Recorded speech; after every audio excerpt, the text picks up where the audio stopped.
ఈరోజు నేను సరదాగా మోమోస్ చేద్దామని ఫిక్స్ అయ్యాననమాట. అది కూడా చికెన్ మోమోస్ స్టీమ్డ్ చేద్దామని. లాస్ట్ టైం ట్రై చేశాను. అది ఫ్రైడ్ చేశాను. ఇప్పుడు స్టీమ్ చేద్దామని చెప్పి ఫిక్స్ అయ్యాననమాట.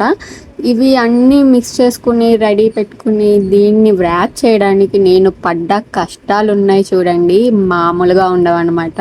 అంటే చాలా కష్టమని నాకు ఇది వ్రాప్ చేస్తున్నప్పుడే తెలిసింది. ముందు ట్రై చేసినప్పుడు ఆ వ్రాపింగ్‌ది చిన్న మిషన్‌లా ఉంటది కదా! దాంతోటి చేశాను. సో, ఈజీగా అయిపోయింది.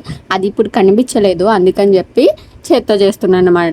చాలా ఇబ్బంది పెట్టింది. చాలా చిరాకొచ్చి ఇంకా ఇలా కాదు దీనితోటి అని చెప్పి జస్ట్ దగ్గరికి ప్రెస్ చేసేసి పక్కన పెట్టాను. అన్నీ అలాగే వ్రాప్ చేశాననమాట. ఐ మీన్ ఇంత అగ్లీ మోమోస్ ఇప్పటి వరకు మీరు చూసుండరు. ఎంత దారుణం అంటే ఆ షేప్స్ చూస్తుంటే నాకు నవ్వాలో ఏడాలో అర్థం కావట్లేదు. అంత దారుణంగా వచ్చే ఒక్కొక్కటి శివలింగాలు ఏవేవో చేశాను నేను. So yeah! దీనికి నేను షేజ్వాన్ చట్నీ వేసుకొని తినేస్తున్నాననమాట. టేస్ట్ అయితే బాగానే ఉంది.